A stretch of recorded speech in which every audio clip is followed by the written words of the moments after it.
In this section, we're going to look at geometric sequences and series.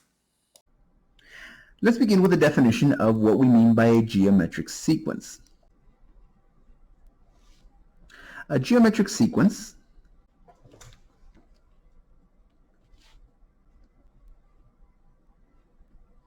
is a sequence in which each term, let's say in which the nth term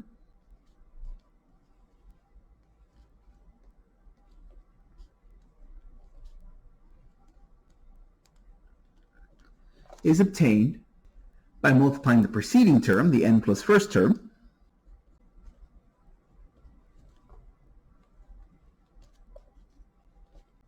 by a fixed non-zero constant, any number besides 0. The amount by which you're multiplying is called the common ratio and is usually denoted by the letter R. The amount multiplied each time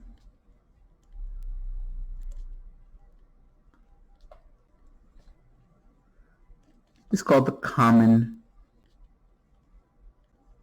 ratio and is often denoted by the letter R.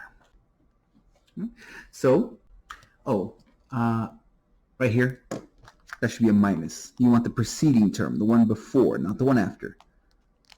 So my apologies. The nth term is obtained by multiplying the n minus first term by a fixed non-zero constant.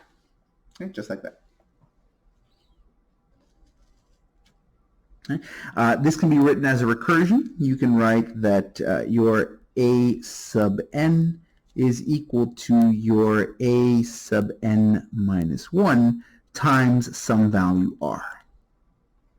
Okay. Note that a recursion formula can be a bit cumbersome. If you want to find the second term, well, you need the first term. But if you want to find the 80th term, well, then you got to start with the first term and then find the second, the third, the fourth, the fifth, all the way till you get up to 80. So even though this is a recursive formula to help you find the terms of the geometric sequence, it is often more useful to have a closed form, a way of finding the nth term directly without having to find all the ones preceding it. Fortunately, there's a simple way to do that. Note that if you have your a sub 1, that's just the first term of your sequence, your a sub 2 is equal to a sub 1 times some value which we call r. Okay. A sub 3 will equal to a sub 2 times r as well. Every time you find the next term, you take the preceding one and multiply by r. But notice that a sub 2 is itself a sub 1 times r. So you can take this a sub 2 and replace it with a sub 1 times r, because that's what it is up here. A sub 2 equals a sub 1 times r. But now that is getting multiplied by another r. So that's a sub 1 times r times another r. That's a sub 1 r squared, r times r. Well, now if I want a to the fourth power, that's going to be a sub 3 times r. But again, we know that a sub 3, from the line above, a sub 3 is equal to a sub 1 r squared. And now that is getting multiplied by another r. Okay, well that's already an r squared. You multiply by another r, that's going to be a sub 1 times r to the third, and so forth and so on.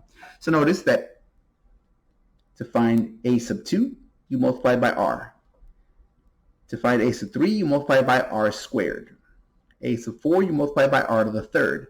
The power is always 1 less than the index here. So 3, 4, 3, 3, 2, 2, 1. All right, so then that means that the nth term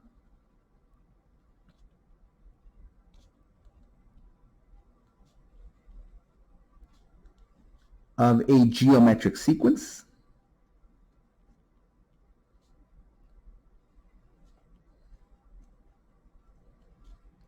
is found by a sub n is equal to a sub 1 times r to the power n minus 1.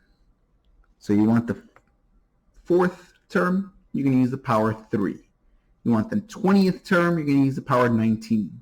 You want the 80th term, use the power 79. So for example, let's find the 6th term of the geometric series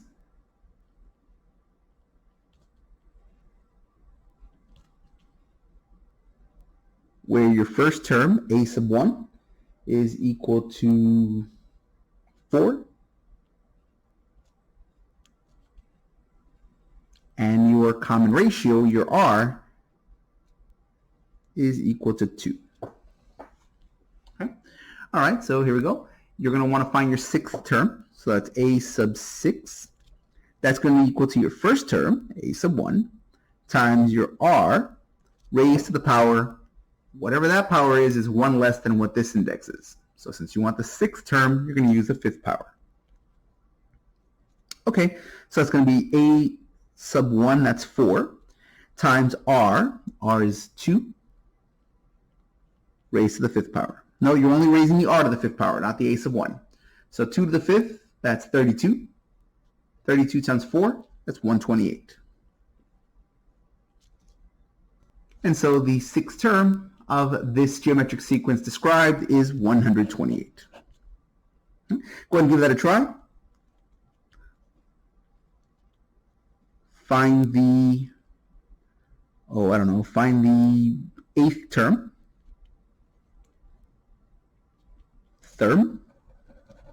Find the 8th term. Find the 8th term of the geometric sequence.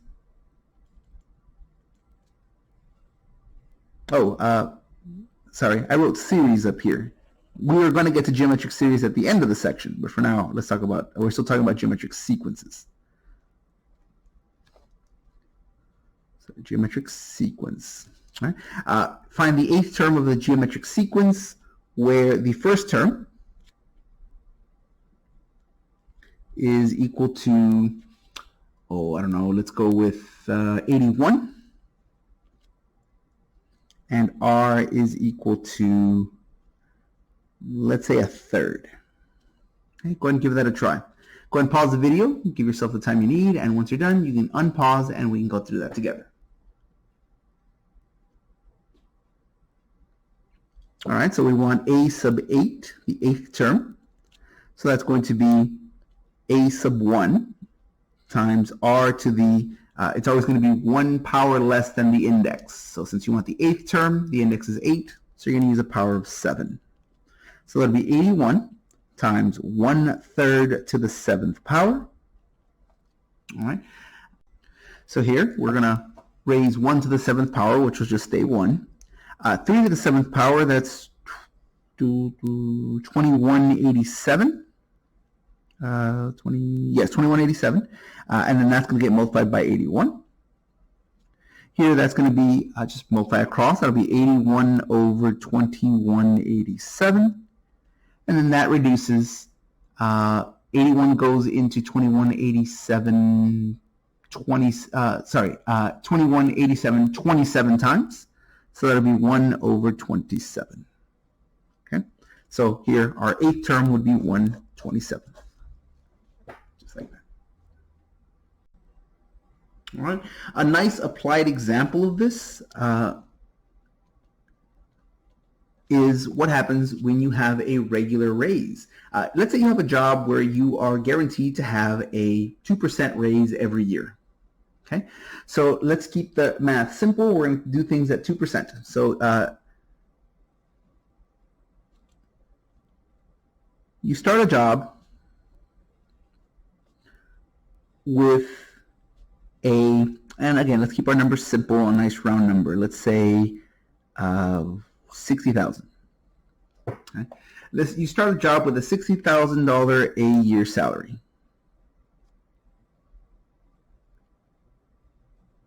Okay.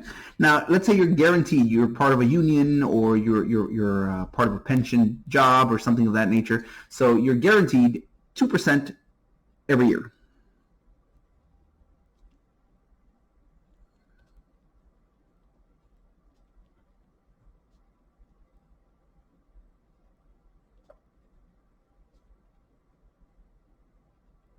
Let's say you intend to keep working there for, again, let's keep our number simple, nice round number. Let's say 30 years.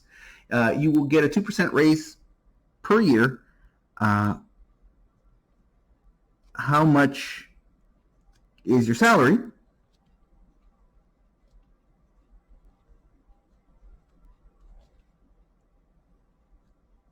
after 30 years? Incidentally, a 2% raise per year is what in the United States is referred to as, what's the phrase for that? I believe it's called an inflation raise, or a raise due to inflation. In the United States, the inflation rate is on average 2% a year. It has been for over 100 years. Basically, every year, everything costs about 2% more. So if you earn $60,000 this year, next year, you won't be able to buy quite as much with $60,000 because things will now cost slightly more. Having a 2% per year raise doesn't actually ever increase your buying power. It just prevents it from ever getting smaller. So your salary will go up, but the price of everything else will also go up. And over the years, everything stays the same. All right. So that's if you have above a 2% raise, then you actually are increasing your buying power. But here we're keeping it simple. Let's start with a job with $60,000 a year salary. You're going to get a 2% raise per year. How much is your salary after 30 years? Well, in a way, it's exactly the same, at least in terms of buying power. But let's actually compute the number. Note that your first year's salary is $60,000. After another year, you're going to have $60,000, but you're going to have a 2% increase. Okay, well, you're going to earn the full 100% that you had before, plus an extra 2%. So that's 102% of 60,000. Well, 102%, that's the same as 1.02, right? If you take 102%, percent means out of 100, you end up with 1.02, okay? Okay, so that's going to be what happens at year 2. Okay, so that's after 1 year. After another year, let's see what happens. Well, we're going to take the salary that you earn, which, again, that's already been increased. It's 60,000 times 1.02, so that's last year's salary, and you're going to increase that by 2%. So that's another 1.02, 100%, everything you earn, plus an extra 2%. Oh, well, notice that's going to be 60,000 times 1.02 squared, and that's what's happening at year 3. And then at year 4, that'll be a power 3, and then at year 5, that'll be a power 4. That's basically the exact same thing that we have up here. You have a number in front, and then you have a number being raised to a power. And that power is 1 less than how much time has passed. Right? So this is a geometric sequence. How much you're getting paid each year is a geometric sequence. Okay, so here, that's what's happening at the beginning of year 1, at the beginning of year 2, at the beginning of year 3. So we want to find out what happens after 30 years. So if 30 years have already passed, I guess that's the beginning of year 31. All right, so here we want to find what happens at year 31. Well, notice at year 3, again, this is the beginning, so maybe I should even write that. That's the beginning. Start. At the start of year 1, at the start of year 2, at the start of year 3. All right, because that was day 1. Okay, so here, this is after 30 years, you are just about to start year 31. Okay, so that's going to be 60,000 times 1.02. At the start of year 3, you got a power of 2. At the start of year 2, you got a power of 1. It's always 1 less than the year you're in. So at the start of year 31, that's going to have a power of 30. So let's see what that's going to be. We're going to take that 1.02. We're going to raise that to the 30th power. That's 1.81136, whatever. And then that's going to get, remember, order of operations, exponent first, and then we're going to multiply by your 60,000. So at the start of your 31st year, in other words, after 30 years of 2% increases, your $60,000 a year job is now $108,681 and approximately 70 cents. So that's 108,681, and I'll just round it to 70 cents. Because you can't have portions of a penny, so that just rounds up. And so there we go. This is a nice application of geometric sequences. A steady 2% pay raise every year will, after 30 years, take your $60,000 a year salary and turn it into $108,681 per year. There are plenty of other examples, applied examples that come from economics. Other examples of geometric series sequences include compound interest. They include annuities. Really, anytime something is stacking on top of itself, the way interest does, compound interest, annuities, and the like, you will have, or in this case, pay raises, you will have a case of a geometric sequence.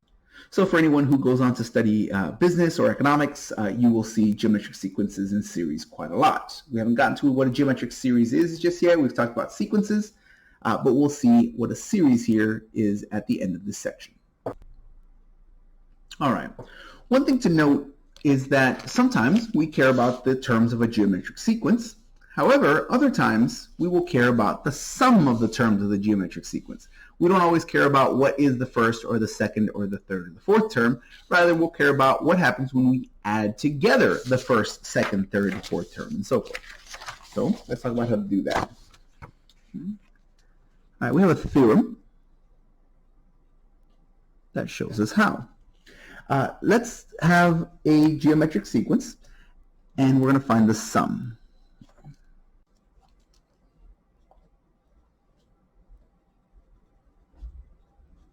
The sum of the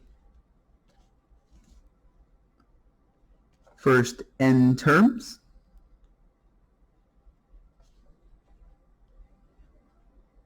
of a geometric sequence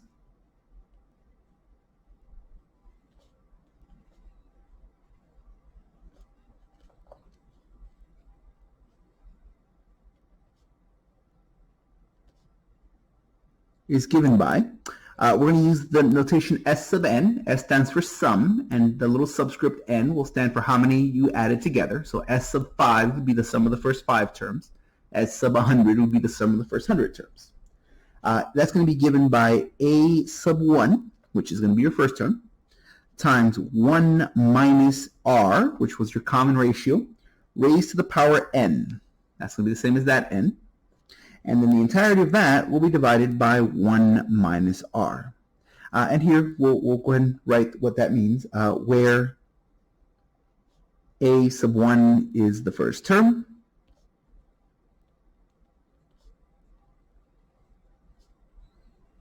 and R is the common ratio.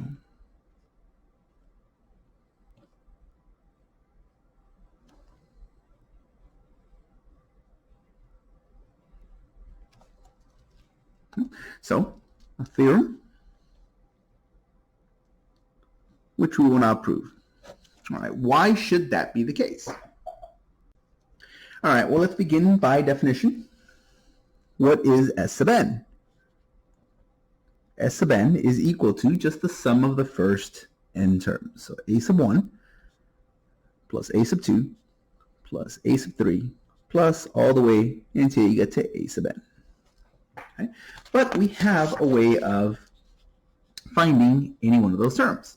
All right? We can do it by the recursive formula, or we can find it this way, by using the generic form of the nth term of the geometric sequence. So here A sub n, all A sub n's are going to equal to A sub 1 times R to the n minus 1. So here we can take A sub 1 and leave it the way it is. Here, A sub 2 will be A sub 1 times R to the first power. A sub 3 will be A sub 1 times R to the second power, plus dot, dot, dot, plus A sub 1 R to the n minus first power. All right, remember, the first one stays the way it is, and all the rest of them are going to be R to the power 1 less than the index. So the second one will use power 1, the third one will use power 2, the very last one, the nth one, will use power n minus 1. Okay? So here that is just by definition, that's what S sub n is.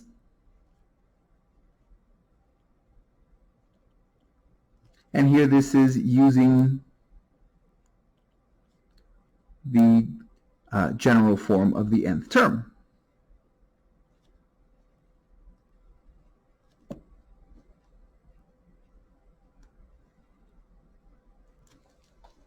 Okay.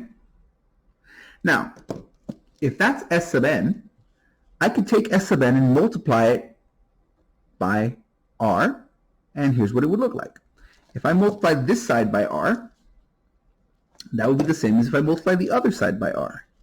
So that would be a sub 1 plus a sub 1r plus a sub 1r squared plus dot dot dot plus a sub 1r to the n minus 1. And all of that would also be multiplied by r. Right? If s sub n is equal to this, multiplying that by r multiplies the other side by r. And of course, since that's just a sum that I'm multiplying by, I can distribute that r. So that's going to give me, here I'm going to leave that the way it is, r s sub n, r times s sub n, is equal to a sub 1r plus a sub 1r squared. I'm just distributing the r there, and so forth and so on. A sub 1r cubed plus dot dot dot plus a sub 1 r to the, here I have n minus 1, but then I'm adding one more to that. I'm adding one more to the power, so that's just going to be r to the power of n. Okay. So what I am now going to do is I'm going to add. If I take, oh no, I don't want to add. I want to subtract because I want things to cancel out. So I'm going to take s sub n, and I'm going to subtract this new thing that I've just made. I'm going to subtract away r times s sub n. All right. By subtracting, you notice that several of these terms cancel out. You have a sub 1r minus a sub 1r. And here, a sub 1r squared minus a sub 1r squared. A lot of these terms start to cancel out. So what you're left with will be, well, really everything except for the first and the last term will cancel out. Here, I'm going to actually write out the terms before I cancel them. So I'm going to take my s sub n, which will be a sub 1 plus a sub 1r plus a sub 1r squared plus dot dot dot plus a sub 1 r to the n minus 1, like that, minus, and then I'm going to just write down these terms again. So that's going to be a sub 1r plus a sub 1r squared plus dot dot dot. Now notice you're going to get to the n minus first one before you get to the nth one. So for example, if this was the 50th one, you would reach the 49th one first. So you'd have something like a sub 1 r to the n minus 1, and then you would reach a sub 1 r to the n. But now by subtracting those, you notice that almost everything cancels out. These two, and everything else in between, all the way up to this one with that one. So all that you have left is s sub n minus r times s sub n is equal to a sub 1 minus a sub 1 r to the n minus a sub 1 r to the n. Notice that this has a common s sub n, right? That's just a number, and it's common to both of those terms, so we can factor it out. S sub n, if we factor out s sub n, that leaves us 1 minus r. Over here, these both have an a sub 1, so I can factor that out. So that leaves me a sub 1 times 1 minus r to the n. But remember, what we were looking for was s sub n. We're looking to add together all of those terms. So we can take the 1 minus r and divide it over to the other side. And so that gives us s sub n is equal to a sub 1 times 1 minus r to the n. And now that this has been divided over this way, this whole thing has a denominator of 1 minus r to the, just 1 minus r, which is exactly what we were out to prove. S sub n is equal to a sub 1 times 1 minus r to the n over 1 minus r. So this concludes our proof. So this allows us to add together any number of terms of a geometric sequence. And here is our proof. Now, for an example, let's consider the following sum. Let's evaluate let's find the sum as as I goes from 1 up to 10 of 6 times 2 to the I. All right, so that's your that's your A, that's your R, and that's your N right there. Right? Okay, so what we need to do is we need to find our first term. Okay, well that's what you get when you plug in 1. All right, so here we go. That's, let's see, 2 to the first power. Let me put that over here. So A sub 1 is equal to, I'm going to have 6 times 2 to the, and I'm plugging in the number 1. So 2 to the first is 2 times 6 is 12. Okay, so I have my A sub 1. My R, that's my common ratio, and that's whatever's being raised to the power I. Okay, well, here that's going to be this one right here. That's going to be the number 2. So R is equal to 2. That's our common ratio. And then N is the number of terms that you're adding together. So here you're adding all the way up to the 10th one. Okay, so N has to be 10. So A sub 1, you're plugging in 1 right there. Your R, that's your common ratio. That's whatever's being raised to a power. And then your N is how many terms you've added together. In this case, you were adding up to the 10th term. So that means that the sum of all of those will be S sub 10, because you're adding again the first 10 terms, is equal to A sub 1, which is 12, times 1 minus R, again R is the number 2, to the power of N, which in our case is 10, over 1 minus 2. And now we can simplify that. All right. Parentheses go first, so we're going to do that stuff in there. If we take 2 to the 10th power, that's going to be 1024, but that's going to be 1 minus 1024. So that's going to be 12 times negative 1023. And then here, our denominator, 1 minus 2 is just negative 1. Here, the two negatives divide away, so really you're just left with positive 12 times positive 1023. And if we multiply those together, that gives us 12,276. And there we go. If we were to add together the first 10 terms of this geometric series, geometric sequence, we would, if we were to add together the first 10 terms of this geometric sequence, the ones that have these as its nth terms, you would end up with 12,276.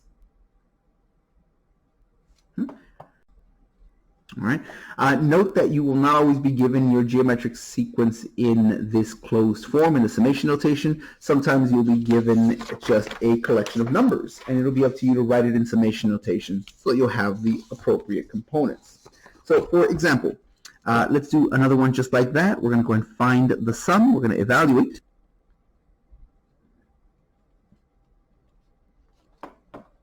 And our sum will be, I guess I should write, evaluate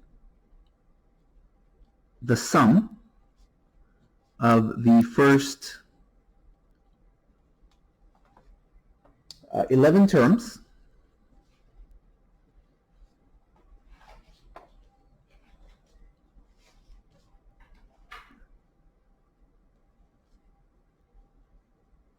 of the sequence given by 3, negative 6, 12, negative 24, and so on.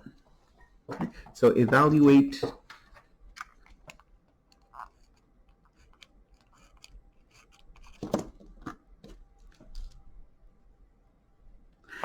the sum of the first 11 terms. Notice here we don't know what the closed form is. Okay, so we have a geometric sequence. Well, we need to find the common ratio.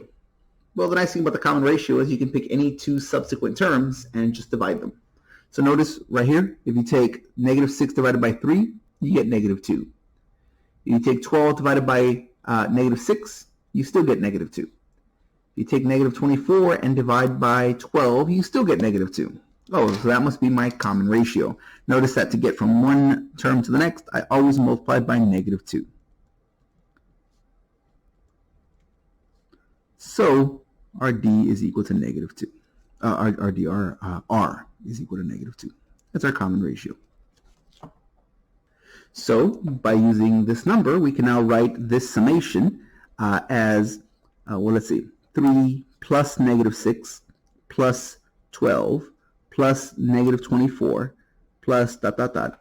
That's going to be the sum as I goes from 1 up to. Now, of course, this would keep on going, but we really only want the first 11 terms. So here we're going to go all the way only up to a sub 11, only the first 11 terms. Okay? So we're going to take the sum as from the first one up to the 11th one of, well, notice here you're starting with the number 3.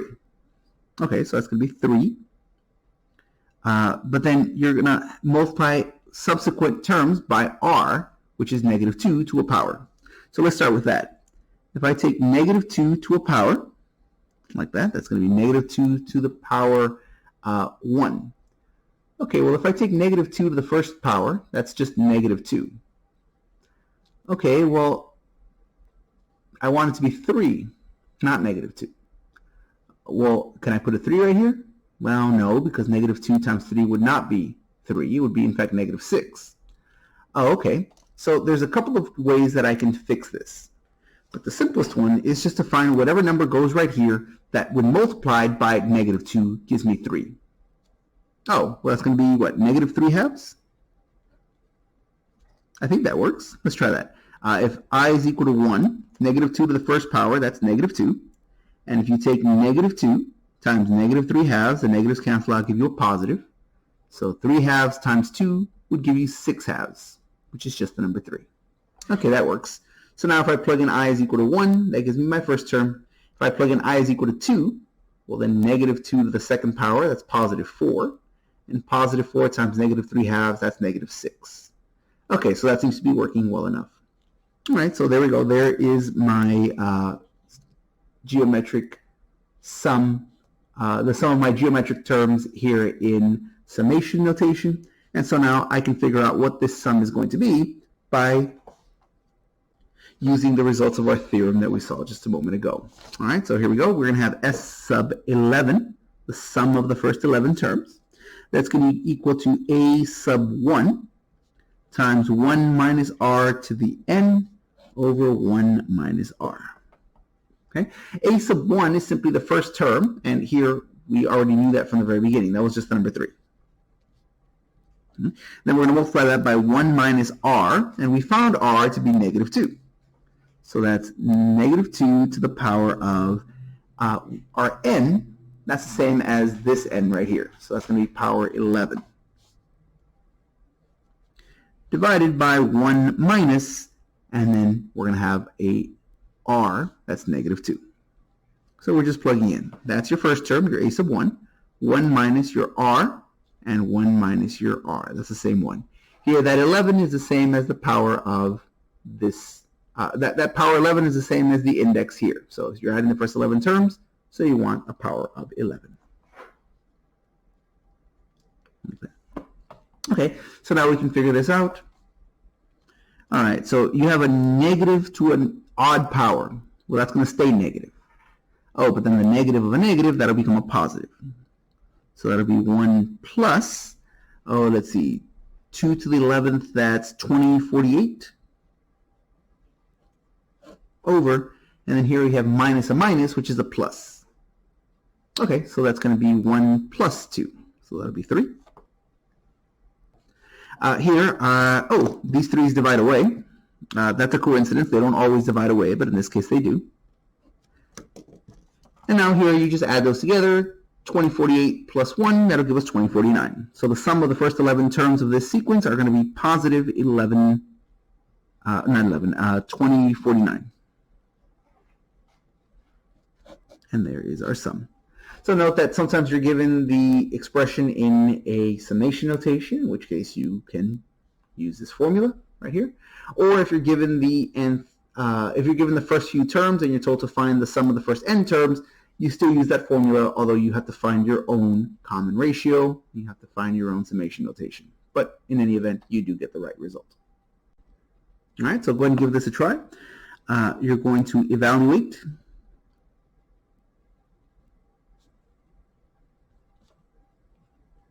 the sum of, let's do the same thing, the first 11 terms.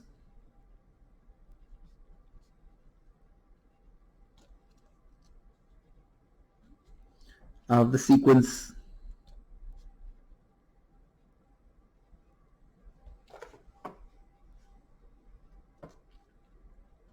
-4, -12, 36, -108, ... Right? So obviously this sequence does go on forever, but we don't want to add them all up. You just want to add the first 11 terms. So go ahead and give that a try. Go ahead and pause the video, give yourself the time you need, and once you're done, you go ahead and unpause and we'll go through it together.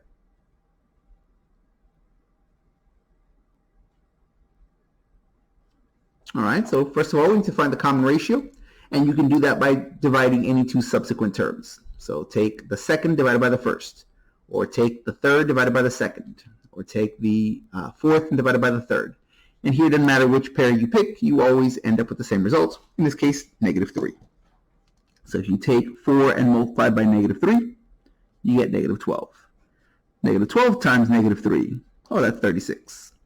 36 times -3, oh, that's -108. So that's going to be our common ratio. Like that. Okay, so here we go. Our S sub 11, that's going to be A sub 1 times 1 minus R to the 11 over 1 minus R. Here, that index is the same as that power. Okay, well, we know the first term, it's 4. So that's going to be a 4 right there. Times 1 minus, we know our value of R, that's -3 to the power of 11 over, and then let's see here, that's going to be 1 minus that R. So 1 minus a -3.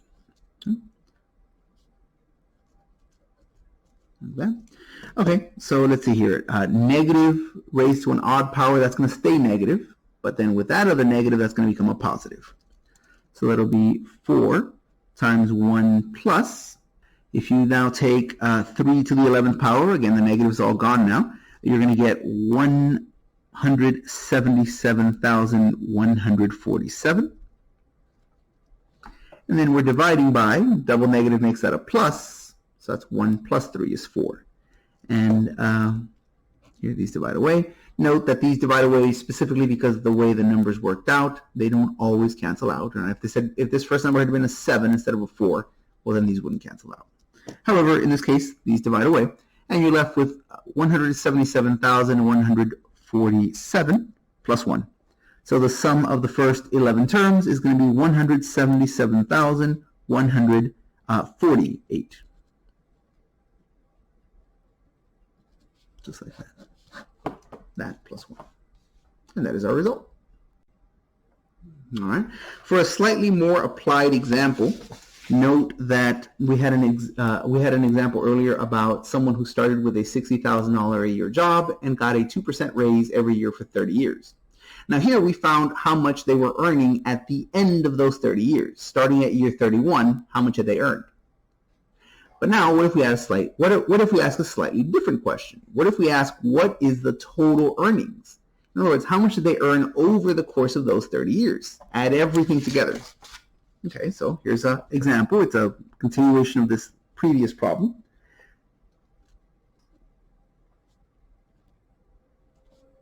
You start a job with a $60,000 a year salary.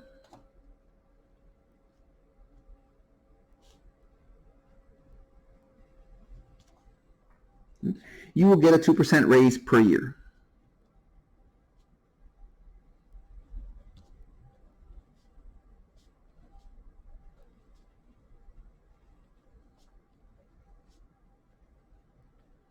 Before, the question asked was, how much will your salary be after 30 years?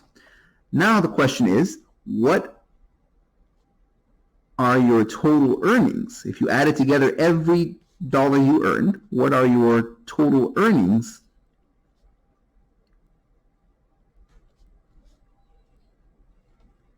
over 30 years? So now we're not finding the 30th term, we're adding together the first 30 terms. All right, so here we go. To find S sub 30, to find the sum of the first 30 years, you're going to start with your a sub 1. Well, okay, that's your starting salary. That's your $60,000. Times 1 minus your R. Now remember, your R in the previous problem, we found that that was that 1.02. The 1 accounts for your previous year's pay, and the extra 0.02 is the extra 2% raise. So that's your R. So that'll be 1.02, and here you're going to raise that to the same power as that index. So here if we want 30 years, that's going to be raised to the power of 30. And then the whole thing gets divided by 1 minus your R. And those numbers are a little too much for me to do in my head, so I think I'm going to grab one of these things here. All right, so let's give that a try. We're going to take 1.02 raised to the power of 30. Okay, now we're going to subtract that from 1, so that gives us a negative number, but that's okay. We're going to divide it by another negative number. All right, so there's the thing in the parentheses. You're going to multiply that by 60,000. And then you're going to divide that whole thing by 1 minus 1.02, which is just a negative 0.02. And when you divide those, you end up with your total earnings of $2,434,084.75.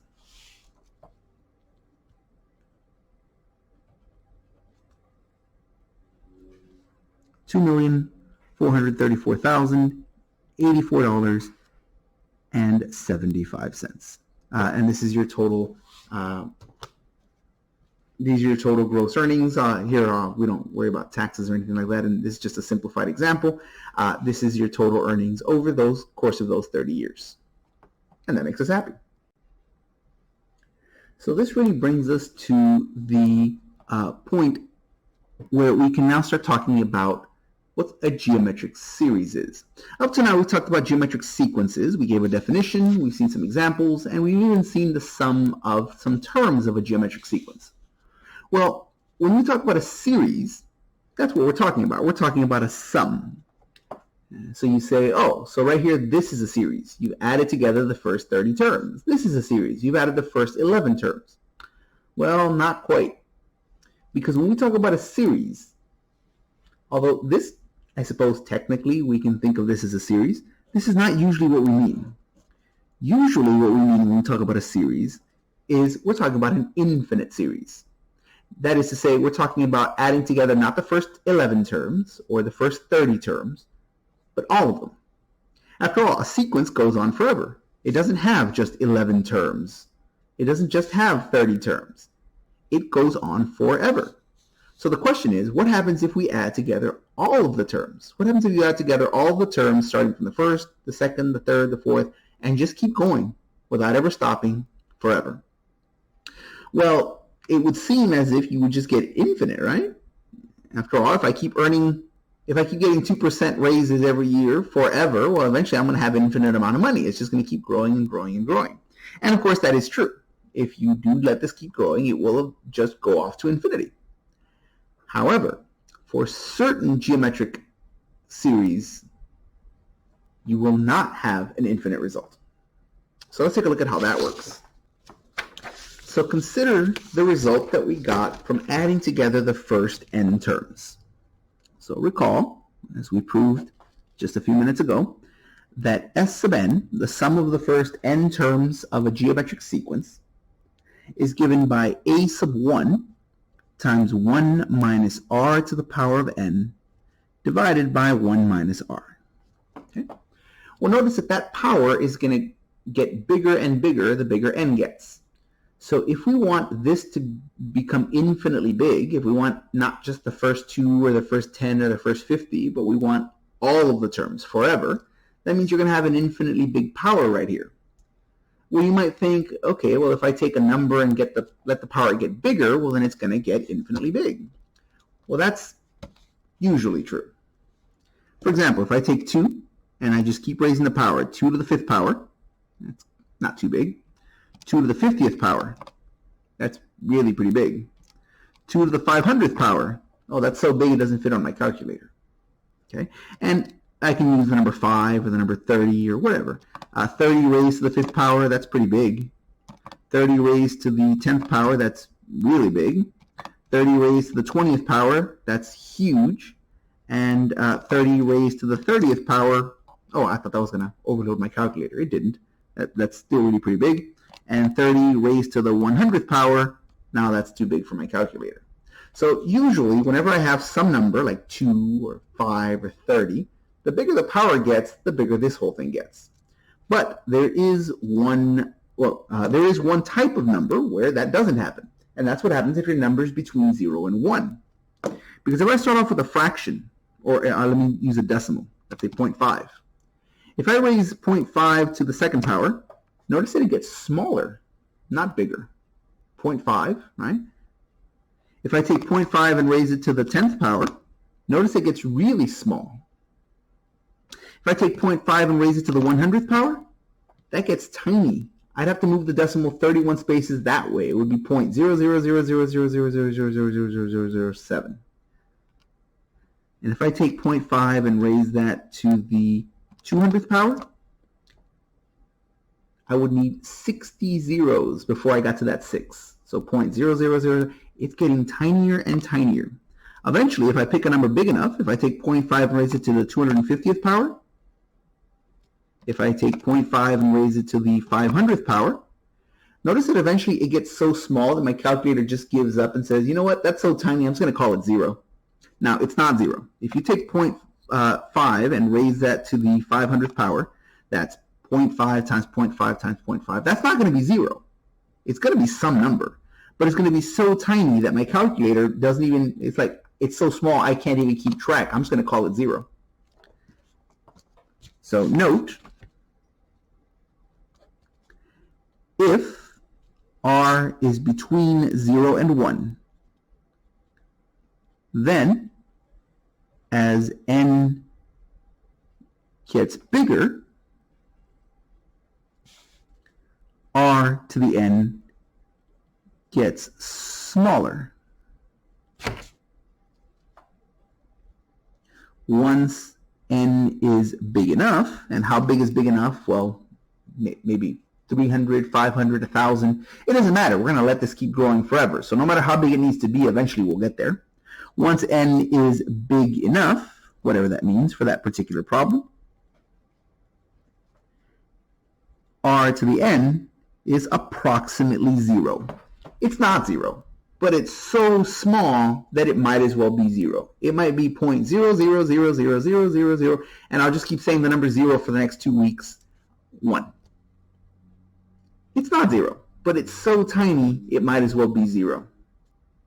So what that means is, if your r, if your common ratio is between 0 and 1, then your result will not be infinite. Because if this gets close to 0, then that means this term just goes away. But if that term goes away, notice everything else is a constant. That's a number divided by a number, which means that an infinite number of those terms will not be infinitely big. It'll be that number divided by that number. Now let's formalize this. Here we have a theorem. All right.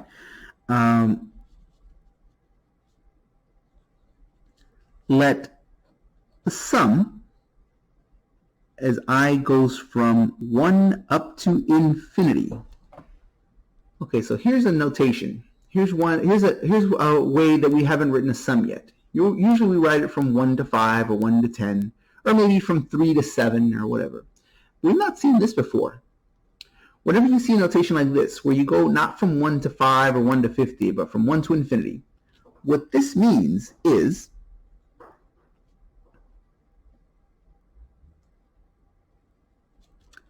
that you're going to start adding terms and you're just never going to stop. So this means a sub 1 plus a sub 1r plus a sub 1r squared plus ... and you never stop adding. There is no last term. You just keep going forever. One other thing to notice here is notice that if I start with I equals to 1, my first term should be a r to the first power. But that's not my first term, that's my second term. And then if I is equal to 2, that'll be a r to the second power. Oh yeah, but that's not my second term, that's my third term. Okay, so something's wrong. I'm missing this one. So there's two ways to fix this. One way to fix it is instead of saying that's a times r to the power n, you can also say it's a r to the n minus 1. And that way 1 minus 1 would be 0 for the first one. 2 minus 1 would be 1 for the second one, and so forth and so on. Or the other way you can fix it is, instead of starting from 1, you can start from 0. Usually summation notations start from 1, but as we've seen before, it can sometimes start from other numbers. You can start from 3, you can start from 10. Here I'm going to start from 0. And if I start at 0, a times r to the 0. R to the 0 goes away, so there's no r here. And then r to the first, r to the second, r to the third, and so forth. So there's multiple ways to fix this, but this is the one that I will use because it's the one that you'll see in most textbooks. It's the one that you'll usually see when you write a geometric series. So this right here is what's called an infinite geometric series. So let this sum equal to this. And here this is called an infinite geometric series.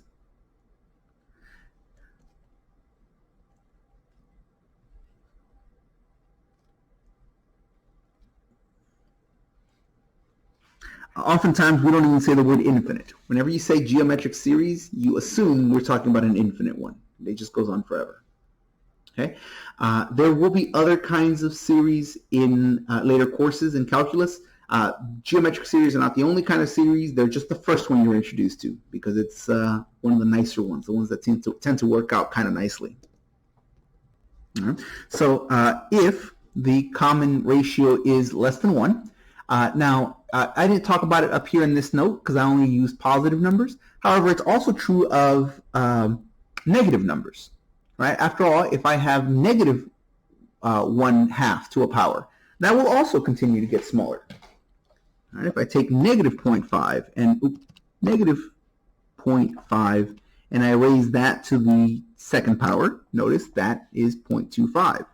If I take negative 0.5 and raise that to the 50th power, again, that's 0.0000. So here in this note, I talked about the positive version. However, it will work for both positive and negative. So here, if the value of r is between 1 or minus 1, it shouldn't equal 1 or minus 1, but it can be between, anywhere in between there. It can be negative 0.9, it can be positive 0.5, it can be 0, anything in between those two. This is also sometimes written as the absolute value of r is less than 1. That means the same thing as this one. It depends what book you're reading. If r is between minus 1 and 1, then the sum is given by S. So notice we're not saying S sub n anymore because we don't want the first 5 terms or 50 terms. We just want all of them. So I suppose you could write S sub infinity, but no one ever writes that. You just write S without any kind of subscript. This is equal to a sub 1 over 1 minus r, where a sub 1 is the first term,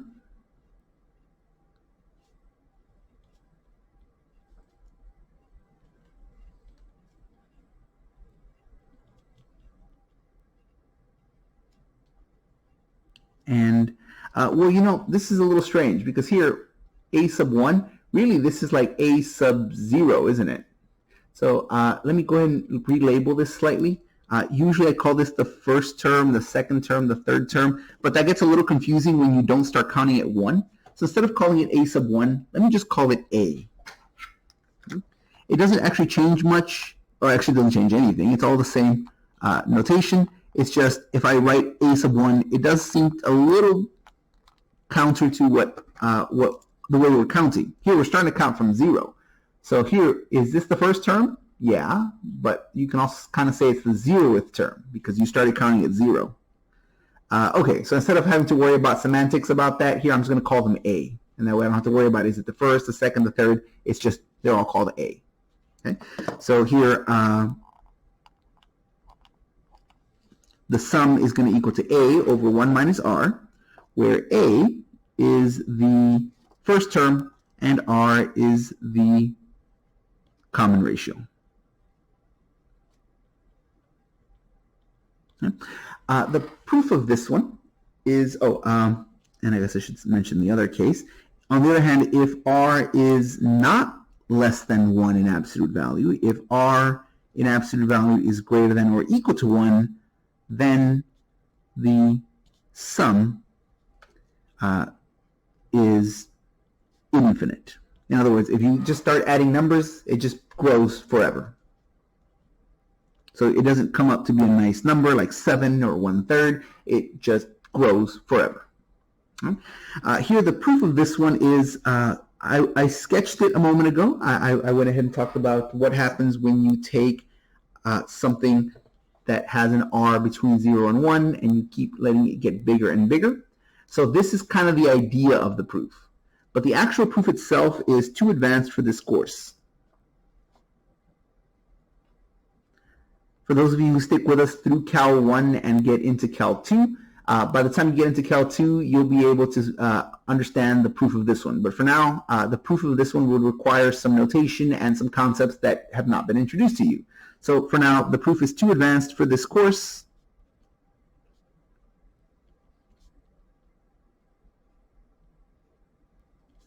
You will revisit the full proof in Calculus 2, second semester calculus.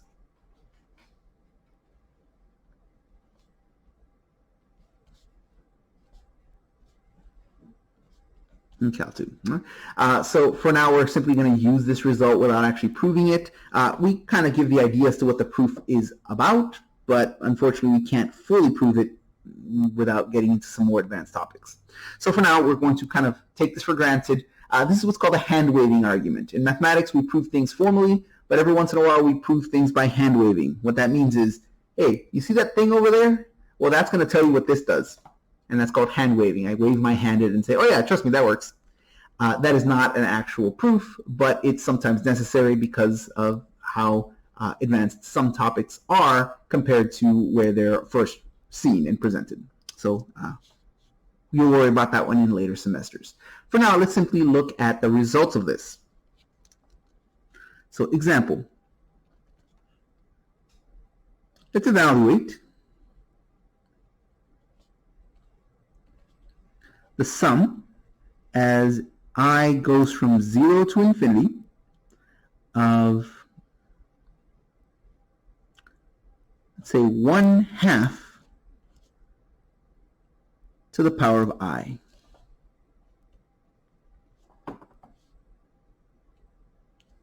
All right, so let's go ahead and do that.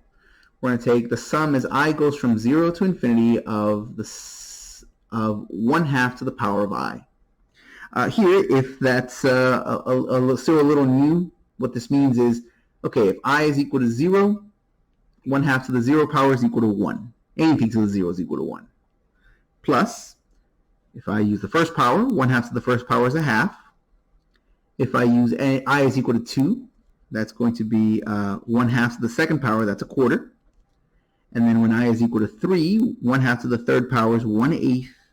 And then the next one will be 1/16. On and on and on forever. And here you don't stop after the 5th term or the 10th term or the 1,000,000th term. You go on forever. Okay. All right, so that's what we're being asked to evaluate. These mean the same thing. So now let's actually find out what that is. First of all, note here that this is a geometric series because the terms of the series are geometric in nature. Here, to go from one term to the next, you're multiplying by 1/2. 1/2 of 1 is 1/2. 1/2 of 1/2 is 1/4, 1/2 of 1/4 is 1/8, and so forth. So here you have R is equal to 1/2. Or you can even see that over here. After all, here's your sum. The thing that's being raised to the power, that's your R. So either you see it in the summation notation, or you can see it over here in the long written form. Either way, you get R is equal to 1/2. Okay, well, by our theorem, we note right here that r is between minus 1 and 1. 1/2 is between minus 1 and 1. So since r in absolute value is less than 1, or in other words, it's between minus 1 and 1, then the series has a finite sum. Now, if it wasn't between minus 1 and 1, you would just say the series has an infinite sum, and that's it, you're done. Right? But in this case, you're not done, because this one doesn't go on forever. It has a finite sum. Okay, so how do I find that finite sum? Right here. It's going to be S is equal to A over 1 minus R. A is your first term, which here you see is the number 1, over 1 minus R. And here we find R is 1/2. Okay, well, 1 minus 1/2, that's 1/2. And if I take 1 and divide by 1/2, dividing by a fraction is the same as multiplying by a reciprocal. So if you're dividing by 1/2, that's the same as multiplying by 2 over 1. So 1 divided by 1/2 is the same as 1 times 2, which is 2. And there it is. If you add together 1 plus 1/2 plus 1/4 plus 1/8 plus 1/16 on forever, you will eventually get the number 2. If that seems weird and totally counterintuitive, first of all, welcome to working with infinities. Infinities are often weird and a little counterintuitive, but this one is actually fairly accessible with a drawing. Okay, so here are 2 boxes. Let's say that they are containers. They're just big plastic containers that can hold liquid. Okay, so what I'm about to do is I'm about to start throwing in liquid into these drums. Now each one of these is 1 gallon in size. Right? So this will hold 1 gallon, and this will also hold 1 gallon. Okay, so how much am I about to throw in there? Well, I'm not going to throw it all in at once. I'm going to do it in stages.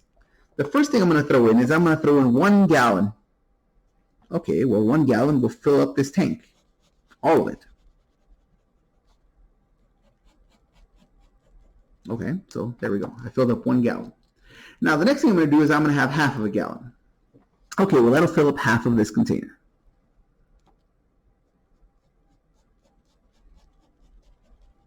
Okay, so you still have some room for more liquid. Okay. All right, well, how much are you going to add next? Well, next I'm going to add 1/4. Notice that 1/4 is 1/2 of what remains, right? We're left with 1/2 of a gallon left, and 1/4 of a gallon is 1/2 of that. So normally you, of course, fill up liquid this way from the bottom up, but I'm going to go ahead and, this is some magic liquid. I'm going to pour it left to right. I mean, after all, it's still the same amount of liquid, even if it's not the way liquid normally flows. It's still, hey, that's still 1/4 of a gallon. 1, 2, 3, 4. Okay? And the only reason I'm doing that is because it makes it easier to see my drawing. So I have 1 gallon, 1/2 gallon, 1/4 gallon. Okay. The next thing I'm going to do is I'm going to add 1/8 of a gallon. Well, notice that I have 1/4 of a gallon as empty space, and I'm about to add 1/8 of a gallon. Well, 1/8 is 1/2 of the remaining empty space. So when you fill 1/2 of that with liquid. All right, so that's 1/8 of liquid, which means that's 1/8 of a gallon of empty space. Okay. Well, now the next thing I'm going to do is I'm going to add 1/16. Well, notice 1/16 is 1/2 of 1/8. So I'm going to fill 1/2 of this with liquid. Notice that every time I add more liquid, I'm filling up 1/2 of the empty space. So my next step, I would fill up this much, and then I would fill up this much, and I would fill up this much, and then this much. Notice that I always have a little bit of empty space left, which means I always have room to put in a little bit more liquid. And notice that I never take up the full empty space. I only take up 1/2 of it. So here I have a tiny amount of space, but I could take up 1/2 of that, and then 1/2 of that, and 1/2 of that, and 1/2 of that. And since you'll always have a little bit of space left, you can keep doing that forever. So if I add 1 plus 1/2 plus 1/4 plus 1/8 plus 1/16 plus 1 over 32 plus 1 over 64 plus 1 over 128 plus 1 over 256 plus 1 over 512 plus, and I just keep doing that forever, I always have just a little bit of room left to add some more, so I can keep going forever. But notice, since I always have a little bit of room left, this will never overflow. So I'll never need a third gallon. But there's such a small amount of empty space left that it does fill up the whole gallon, even though it takes an infinite number of steps. So here, I don't ever overflow, so I don't need to start a third gallon. But it does fill this all up to the point where the amount of empty space is so tiny it disappears. So by adding 1 plus a half plus a quarter plus an eighth plus a 16th plus a 32nd plus on and on and on, forever, I get 2 full gallons. So this sum of infinite number of terms may seem counterintuitive, but we do have some physical justifications for the same concept. Go ahead and give this a try. I'm going to ask you to add up an infinite number of terms. You'll be able to do it in about a minute or two. All right? Isn't that strange? You have an infinite number of things to do. Don't worry, it'll only take a minute. So evaluate the following summation.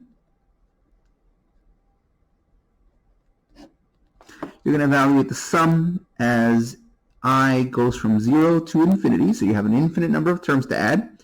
And let's see, what did we just do? We did a half. Let's try a third then. Let's try 1/3 to the power of I. Go ahead and pause the video. Give yourself the time you need. And once you have a sum for this, go ahead and unpause and we'll confirm that together.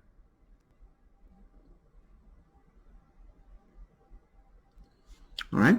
So here, your terms, if you start with I equals to 0, 1/3 to the 0 is 1. Plus, I to the first, if I is 1, that's going to be 1/3 to the first, that's 1/3. And then when I is equal to 2, that's 1/3 to the second, that's 1/9. And when I is equal to 3, 1/3 to the third is 1/27, and so forth and so on. So you're adding all of this stuff together forever. Well, notice that here, R is equal to a third. Or you can observe it from over here. Notice that you always multiply by a third to get to the next one. Either way, you get A is equal to 1. That's your first term. And you get R is equal to a third. So, yes, since R is less than 1 in absolute value, the absolute value of a third is less than 1. That means that you will have a finite sum. And not only do you know you have a finite sum, but we can find it rather simply by taking your A and dividing by 1 minus R.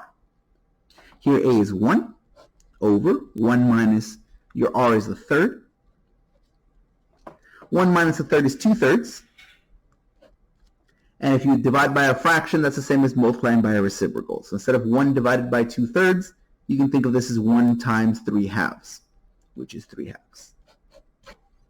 And there we go. We just added together an infinite number of terms in about a minute. This is a good introduction to the concepts of calculus. Calculus is largely the same as algebra, except that in algebra, you perform a finite number of steps. Oh, I'm going to find the area of a box. Oh, you do it with length times width. Okay, I'm going to find the slope of a line. Or the idea by rise over run, right? Take the change in the y values over the change in the x values. That takes a finite amount of operations. Some of your algebra problems can be kind of long, but you always have a finite number of things to do. Calculus is what happens when you take algebra and you allow yourself to take greater and greater number of computations until you get to an infinite number of computations. A good example of that is the first one that I mentioned. If I have a box and I wish to find its area, well, that takes a single computation. If I find its length times its width, if I multiply those together, I get the area. Okay? But what if I don't have a box? And you say, okay, well then find the appropriate formula, right? You have area of a circle, area of a triangle, area of a trapezoid, whatever I have, I'm sure I can find a formula for it. Well, what if it doesn't look like anything that you've ever seen before? What if this is my object?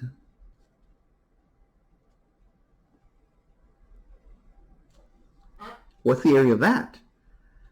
I don't know. What's the formula? Well, that's the thing. There is no formula. So how do you expect us to find that? Well, what you can do is you can cut this up into smaller pieces. If I take this object and slice it like this, I can pretend it's made up of a bunch of little rectangles. Now, if you squint, it kind of looks right? It almost looks like these rectangles make up my area. So if I add together these rectangles, they give me my area. Well, no, that's not quite right. Because notice, some of these rectangles are too big. They come out of your space. And some of them are too small, right? They don't fill up your full space. Well, you know what? The problem is that the rectangles are too thick. Let's say I made them a little thinner. If they were thinner, then I could fit more of them in, and I'd have more control. It's like when you look at a screen. If you have a low resolution, low pixel count, then everything looks blocky. But when you have a high pixel count, even though you know they're made up of just little squares, it kind of starts to look pretty smooth. Okay, so if I add together the area of these rectangles, I get a better answer. It looks better. Oh, but that's still not right. Because look, there's still some gaps, and there's still little places, there's still a few little corners where I leave the shape, the object. Well, maybe if I made it thinner, instead of having the 8 rectangles that I had before, now I've got 16. What if I cut those in half and make them even thinner? Well, that's even better. Notice that every time I cut these in half, every time I have thinner rectangles, I get a better answer. Right? Before, they were pretty far off, right? They were jumping out of the region, or they were so small that you had a bunch of gaps left in there. But the thinner they are, the better things are getting. Okay, so if I add together 8 rectangles, that's not a very good approximation. It's not bad, but it's not good. If I add together 16, that's better. If I add together 32, that's even better. You know what? If I added together 64 of these, that would give me a really good approximation. But see, the thing is, it's always going to be an approximation because rectangles have a flat top and a flat bottom. So even though they kind of look pretty good, they're never going to perfectly hug that curve because flat and curved don't match. Oh, but the more rectangles I have, the better. So if 4 rectangles is bad, and 8 rectangles is slightly better, and 16 is better than that, and 32 is better than that, well then the more rectangles I have, the better my answer will be. Well, if I just let them keep growing, if instead of having 8 rectangles or 16 or 32, if I just say, you know what, I'm going to have an infinite number of rectangles. If I have an infinite number, then they can be infinitely thin. And if they're infinitely thin, they're basically just straight lines. But if they're straight lines, then they can match the top and the bottom of my curve. And that is the area. So what you're going to do is you're going to do the finite computation that you do in algebra and geometry, but instead of doing it once or twice or 8 times or 50 times, you're going to do it an infinite number of times. And when you add all of those infinite number of answers together, that'll give you your area. And that sounds impossible because you're doing an infinite number of things. And yet right now we did an infinite number of things in about a minute. This is essentially what calculus is. Calculus is algebra and geometry where you take the finite number of things that you've learned how to do and extend them to do and perform an infinite amount of computations. And although that does sound complicated, we will learn some techniques to allow us to perform infinite number of steps in a short, reasonable amount of time. So something to look forward to in our next semester. But now for the last thing in this section, bringing us back to our current course rather than looking into the future, let's talk about repeated decimals. Here's an application of a geometric series. Now we saw an example of a geometric series that was finite, adding together the earnings of someone over 30 years. But now let's take a look at an application of an infinite series. Now, again, the applications of that will be seen in calculus. You'll see dozens of applications of that. But for now, let's see a very simple one. We're going to take a repeated decimal and we're going to write it as a fraction. One of the basic things that you learn in arithmetic is that every fraction can either be written as a terminating decimal or as a repeating decimal. So for example, something like 1/2, you can write that as 0.5.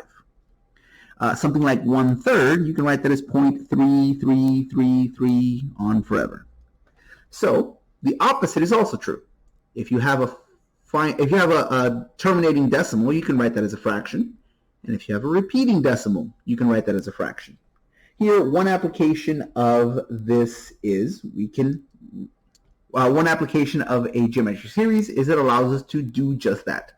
So here our example is going to be, we're going to write the following number, 0.83 bar. Remember, the bar means the 8 and the 3 repeat forever. So this is 83, 83, 83, 83 forever. We're going to write that as a fraction. Now, you might be tempted to say, well, that's 0.83 over 100, right? But that's not quite right. 83 over 100 would give you 0.83. We don't want 0.83.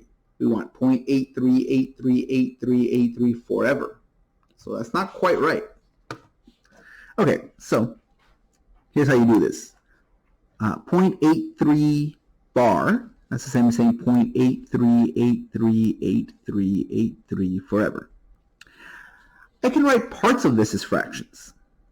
What I mean by that is this is equal to 83 over 100 plus 83 over 10,000 plus 83 over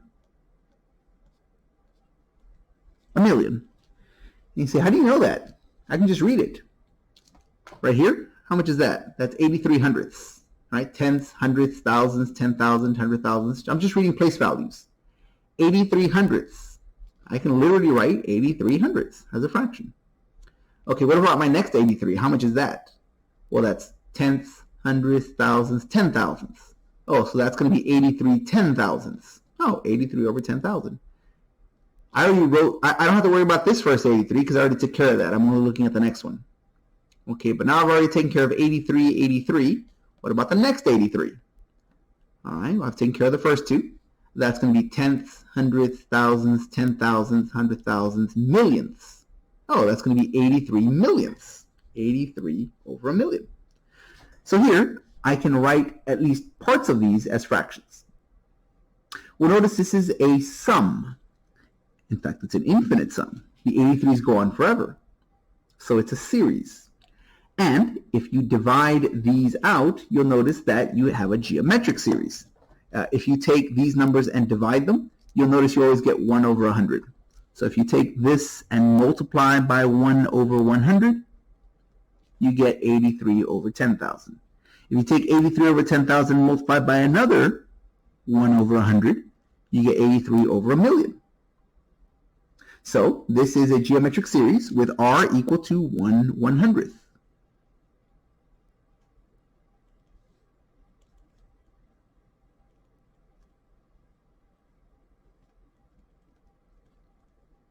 Which is absolutely less than 1 in absolute value, yeah?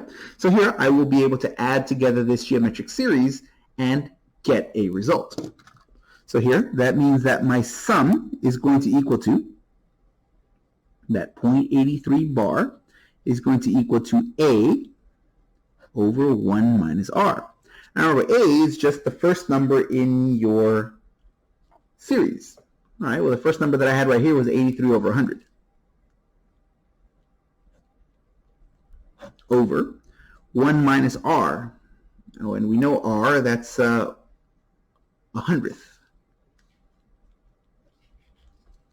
Okay, well, 1 minus 100th, that's 99 hundredths.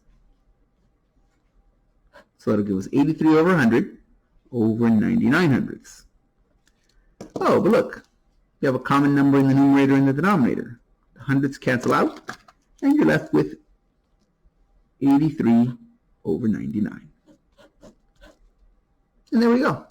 Because this is a geometric series, we know that it will add up to some fraction that we can get by taking the first term dividing by 1 minus the common ratio. And here, 83 over 99, we believe that's going to give us 0.838383. So 83 over 99, yeah, sure enough, 0.8383838838 on forever. So that works out. So this is not exactly groundbreaking. It's just a nice application of a geometric series that you can write a repeating decimal as a fraction. So go ahead and give this a try as the last example for this section. Let's have you write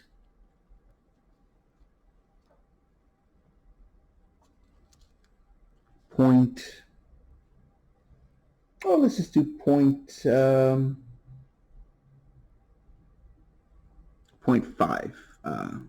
5555, like that. So that 5 goes on forever. 0.5555555 on forever. Write that as a fraction. Go ahead and pause the video, give yourself the time you need, and once you're done, you can unpause and we'll go through it together.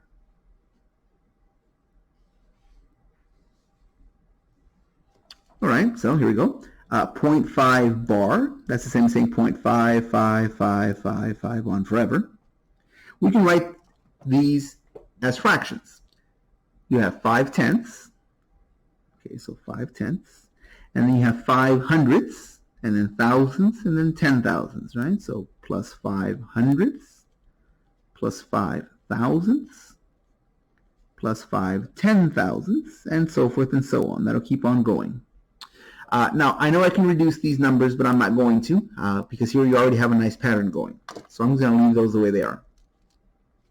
Notice that the common ratio is 1/10, because if I take 5 tenths and multiply by 1/10, 5 times 1 is 5, and the 10 times 10 is 100. And same thing for the next one. If I multiply this by 1/10, 5 times 1 is 5, 10 times 100 is 1,000, and then the next one would also be multiplied by 1/10 to get to the next one, and so forth and so on.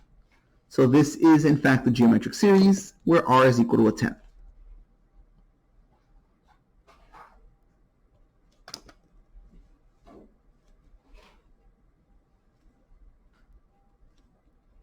Which the absolute value of 1/10 is definitely less than 1.